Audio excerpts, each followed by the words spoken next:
ఈరోజు మన ఇంట్లో దొడ్డు రవ్వ ఉప్మా అనమాట. గోధుమ రవ్వ కూడా అంటారు. నేను ముందుగానే చేసేసుకున్నాను అనమాట. ఇది మనం స్టవ్ వెలిగించుకొని కడాయి పెట్టుకొని నూనె పోసుకున్నాక పల్లీలు, జీలకర్ర, ఆవాలు, నువ్వులు ఇవి వేసుకొని నూనెలో వేయించుకోవాలి.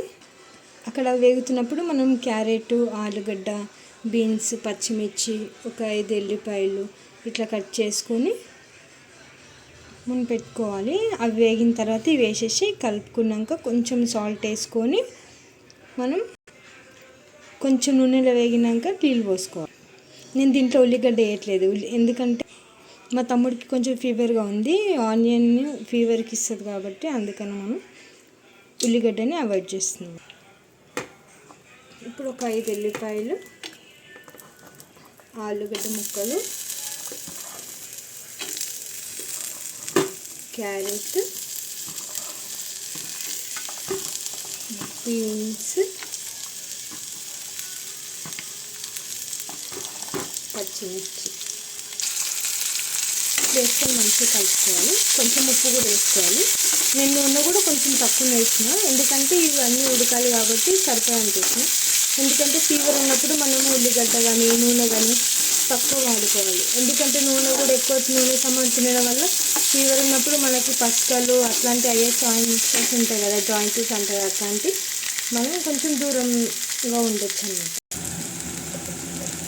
ఇప్పుడు కొంచెం సాల్ట్ వేసుకోవాలి, ఎందుకంటే ఇది తిన్నప్పుడు చప్పగా ఉండకుండా కొంచెం ఉప్పుగా నోటికి టేస్ట్ ఉండేది అన్నమాట. ఇప్పుడు కొంచెం ధనియా పొడి వేసుకుంటాం.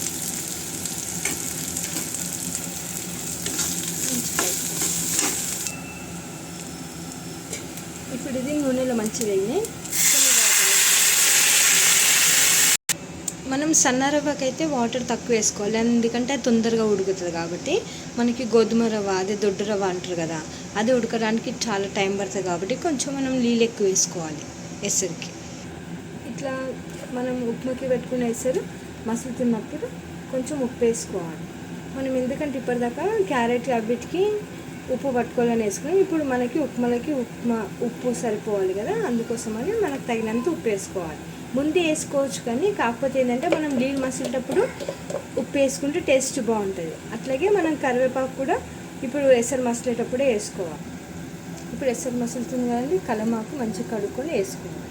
కలమాకు ఎప్పుడైనా పచ్చిగా ఉంటేనే బాగుంటుంది, మనకు దాంట్లో ప్రోటీన్ తెలుస్తుంది. నల్లగా మాడిపోతే అంత టేస్ట్ ఉంది.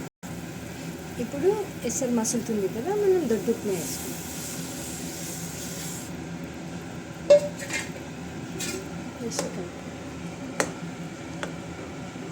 ఇది మంచిగా ఉడకాలి.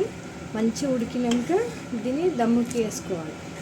ఇట్లా మంచిగా ఉడికిన నీళ్ళు దగ్గరికి అయిపోయాక ఆవిరిలో మంచిగా ఉడుకుతుంది, టేస్ట్ అవుతుంది అన్నమాట.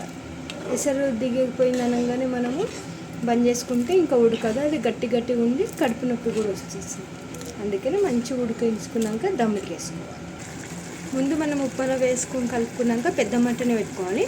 కొంచెం ఎసరు గుంజేస్తుంది అన్నప్పుడు మనం చిన్న మంట పెట్టుకోవాలి, ఎందుకంటే మాడిపోతుంది. ఇప్పుడు మనం ఎసరు గుంజుతున్నప్పుడే మూత పెట్టుకోవాలి. మూత పెట్టుకుంటే ఆవిరికి మంచిగా ఉడుకుతుంది. చూడండి ఉప్మా రెడీ అయిపోయింది. ఇది చూడడానికి వెజిటేబుల్ రైస్ లాగా కూడా ఉంటుంది, బాగుంటుంది. నేను ఇంతకుముందు వీడియోలో కూడా మీకు చెప్పినాను కదా నూకల బియ్యం అని, దాంతో కూడా ఇట్లా చేసుకుంటే చాలా బాగుంటుంది అన్నమాట. ఇట్లా గోధుమ రవ్వ సన్నగా పొడి పొడిగా పూలుగా ఉంటే బాగుంటుంది. ఇట్లా జావలాగా దగ్గరికి చేసుకుంటే అంత టేస్ట్ అనిపించదు, అది సన్న రవ్వ బాగుంటుంది. ఇప్పుడు రుచి చూసే సమయం.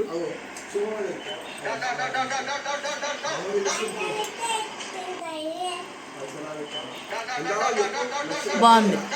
ఎట్లుంది సప్పు? బాగుందా? ఓకే అండి, మీకు కానీ గోధుమ రవ్వతో ఉప్మా రవ్వ నచ్చినట్లయితే లైక్ చేయండి, షేర్ చేయండి, సబ్స్క్రైబ్ చేసుకోండి. Thank you for watching.